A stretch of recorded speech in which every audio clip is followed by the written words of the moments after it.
You're listening to the Weekend Sport Podcast with Jason Pine from News Talk ZB. Now, Tony, thanks for your time. Congratulations. Can you talk us through the closing stages of this incredible race? Oh, yeah. It was just an amazing experience. I mean, you just couldn't even... We're just never in our wildest dreams did we think it would come down to the wire like that. You know, normally, I mean, like people keep saying that the race is quite often won and lost in the do, and I think I've done 10 of them and I've never seen it. So I was a non-believer, but I'm a believer now. So when you're coming down to the line, and you're effectively match racing, aren't you? After 620 odd nautical miles together, what sort of decision making is going on as you're trying to get your nose in front? Yeah, well, it's a big switch, you know, because we just came from going across Bass Strait and it was pretty rugged going. So we have to change modes dramatically. Earlier in that day we were in pretty much survival mode for about 5 hours, and then we end up in the flat water in the do, and it's just back to, I don't know, all the sailing that you've ever done in your past, and you put it all together. You know, we had a great crew, so it just made it really easy. Did you think that you had? How did you win it? Can you just talk us through it? How did you win the race in those final few, minutes, I guess?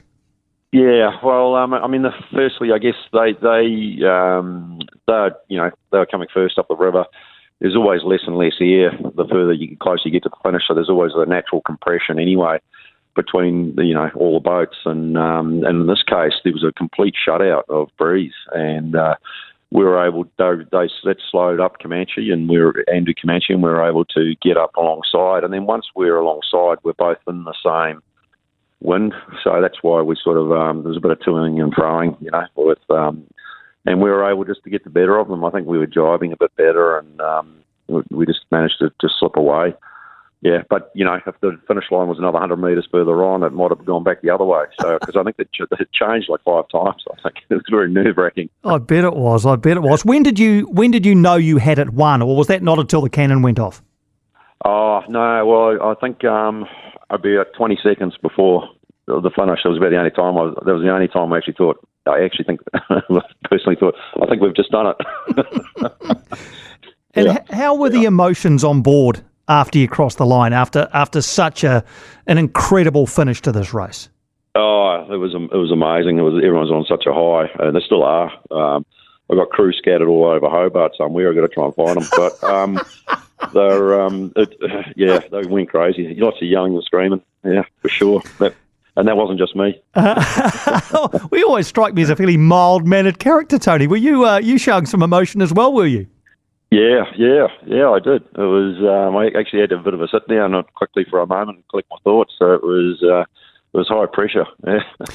You weren't really supposed to win this race on that boat. I think all pre-race predictions had Andrew Comanche as the favourite. Even owner Christian Beck has acknowledged that in no uncertain terms about the comparison between the two boats. So how did you do it? Well, I think it's just. These things. It's all about the people. And we realise we don't have a really good boat, but we have really good people, and we have just what we need to go. We run a pretty low budget, but we have the people, and we concentrate really hard on the big build up that we have in Sydney for the month of December, and we had a couple of wins against Comanche for the first time, and racing in Sydney in early December, and I think that sort of set us up for this race. And I kept saying to everyone, look, we have a chance. We just got to keep battling away, and one day something might happen. Yeah. When you talk about the people, what are you looking for? Are you looking for human qualities? Are you looking for salesmanship? What are you actually looking for?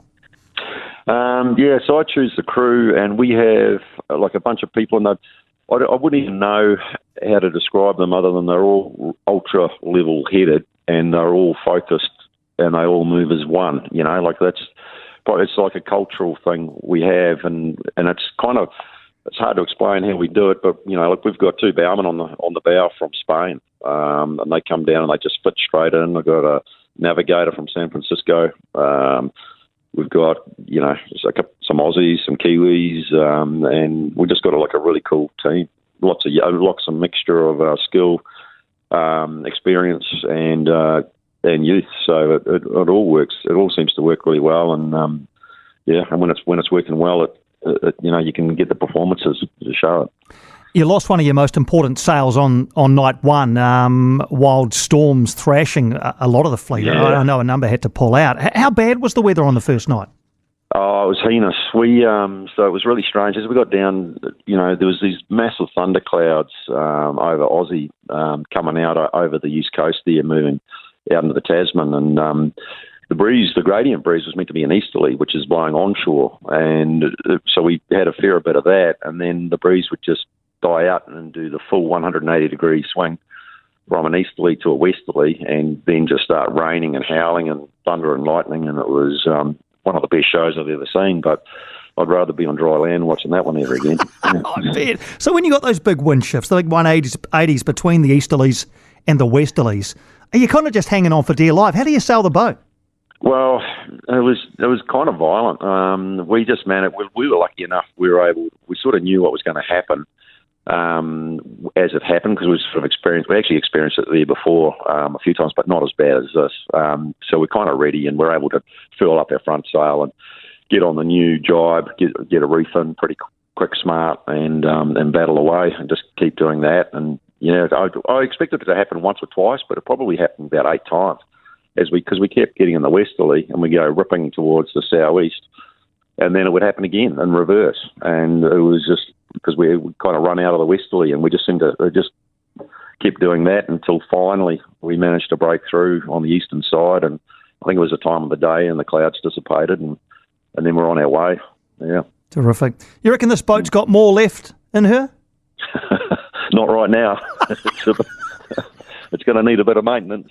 No, it does. It does. Yeah. It's we've got it going as good as it's ever had, and we might make some changes this year. We'll see. I've got to talk to Christian Beck, the owner, this year, and make a plan for what he wants to do, and we'll. I think we're rebranding it this year and might have a new name. So it's definitely going to be back, and it's going to be rebranded, and it'll be called something else, but it's still going to be the same boat.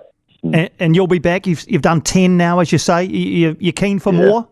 Yeah. I mean, I love it. It's a cool race. I mean, this is the best compared to. I mean, I used to do Volvo, so they go on for a long time. This is now, it's kind of like a Volvo but compressed into 600 miles, so 2 days for us, and it's you get everything. It's a proper sailing test.